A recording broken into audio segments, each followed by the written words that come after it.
Assalamualaikum warahmatullahi wabarakatuh. Halo teman-teman semua dimanapun berada.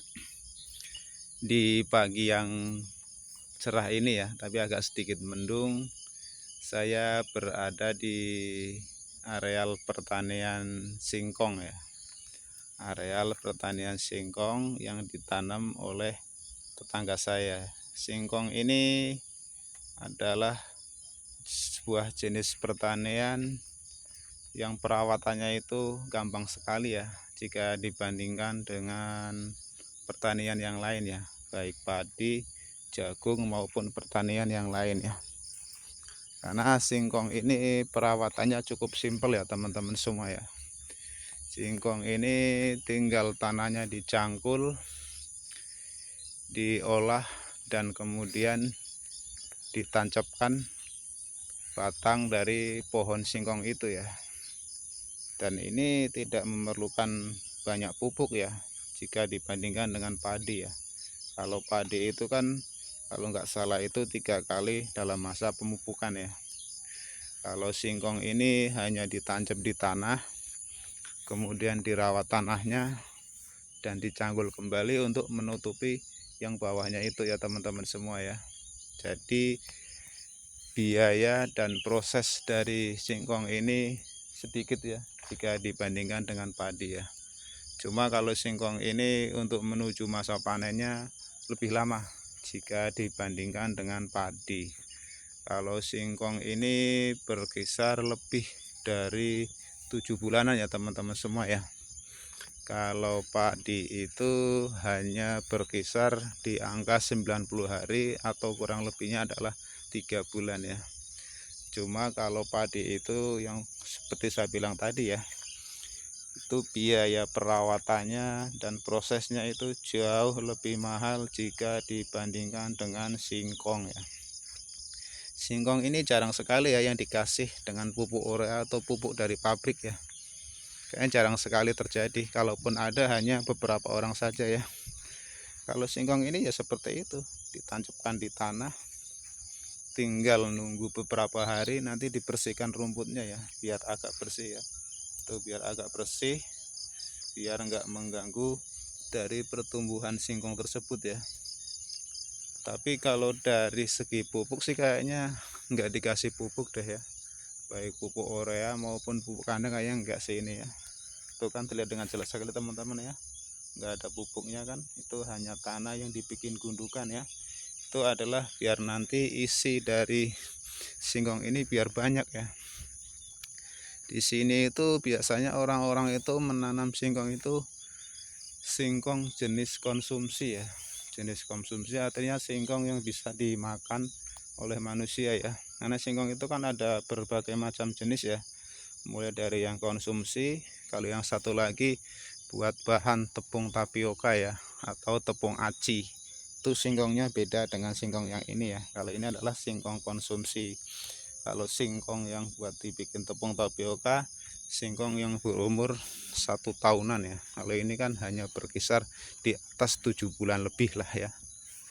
Singkong ini juga proses penjualannya nanti tidak terlalu sulit ya teman-teman semua ya. Karena di desa saya itu kan berdekatan langsung dengan pasar ya. Ya walaupun agak sedikit jauh tapi nggak jauh banget lah.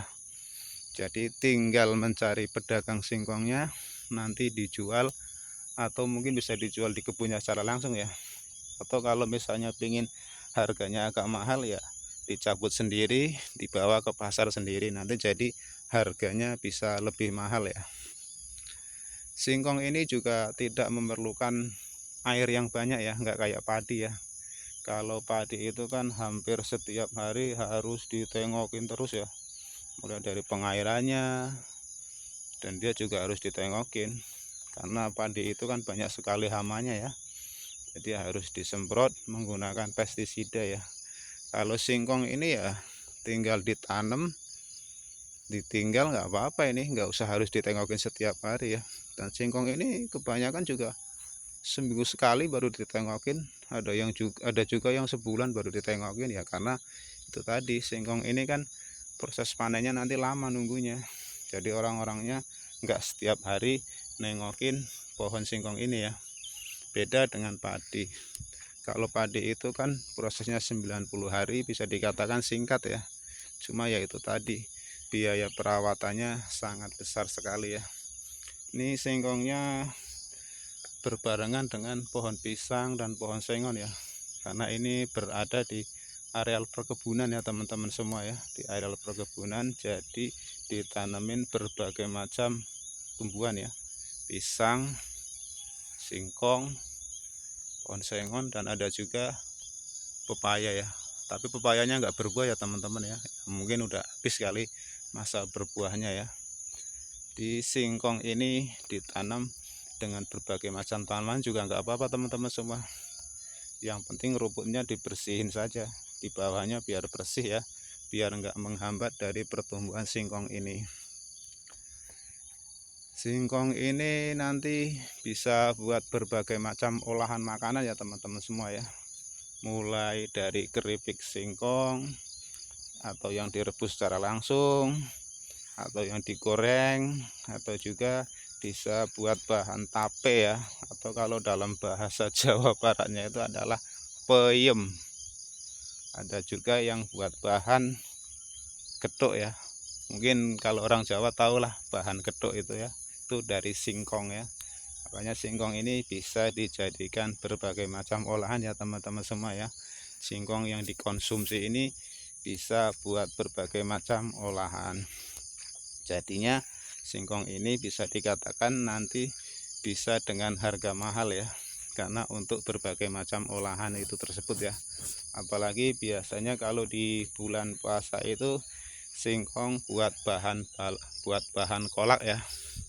Kolak dari singkong buat menu berbuka puasa. Makanya singkong itu biasanya kalau mendekati bulan puasa itu harganya cenderung mengalami peningkatan ya. Mengalami peningkatan karena banyak dibutuhkan orang-orang buat bahan kolak ya. Nah, nanti kalau sudah mau mendekati lebaran, harga singkong juga nanti akan cenderung naik lagi ya teman-teman semua ya.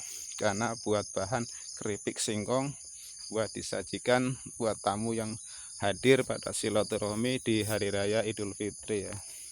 Jadi singkong itu seperti itu ya teman-teman semua ya. Tapi ya di daerah kampung aku itu masih jarang sekali yang menanam singkong. Ya karena mungkin singkong itu kan terlalu lama ya. Prosesnya itu terlalu lama, 7 bulan lebih. Makanya menunggu 7 bulan lebihnya itu kan bisa dikatakan cukup lama. Kalau di kampung saya ada yang menanam jagung ya. Jagung di sebelah sono itu adalah pohon sengon ya. Nah, ini adalah singkong ya. Singkong yang bercampur dengan pohon pisang ya. Tapi pohon pisangnya belum berbuah ya, karena ini mungkin masih berumur muda ya. Ini kalau nggak salah mungkin pisang jenis pisang tanduk ini. Pisang tanduk atau di dalam bahasa Jawa saya itu adalah pisang gebyar ya. Pisang gebyar ini adalah pisang tanduk. Pisang ini juga memiliki harga jual yang lumayan mahal ya, karena ini pisangnya itu gede-gede ya, selengan itu anak kecil lah pokoknya ya. Makanya pisangnya bisa mahal. Pisang tanduk namanya ya teman-teman semua ya. Pisang tanduk ini bisa buat bahan olahan juga ya, mulai dari kolak, atau mungkin kalau sudah matang nanti bisa direbus kembali. Makanya pisang tanduk juga memiliki harga yang cukup mahal ya. Ini singkongnya itu kalau perkiraan umurnya itu baru berapa bulan ya ini. Ini kurang lebihnya bangsa 3 bulanan ini teman-teman semua ya. Makanya masih kecil-kecil ini. Ini harus nunggu beberapa bulan lagi agar singkongnya itu bisa dipanen ya, dan bisa dijual ke pengepul, pedagang, atau ke pasar secara langsung ya. Dan daun singkong ini juga bisa dikonsumsi ya teman-teman semua ya, dengan syarat harus direbus dulu ya. Kalau masih mentah ya dikonsumsi oleh ternak ya, kambing atau ternak yang lain ya. Kalau untuk manusia ya harus direbus teman-teman semua ya. Nggak mungkin kan manusia itu memakan daun ini dengan cara mentah ya. Mungkin nggak ada kali ya teman-teman ya memakan daun singkong mentah ya kalau untuk manusia ya. Kalau untuk hewan ternak mungkin mau dia memakan ini walaupun dalam keadaan mentah ya. Ini adalah pertanian singkong yang berada di desa aku. Udah gitu aja ya teman-teman semua ya. Terima kasih.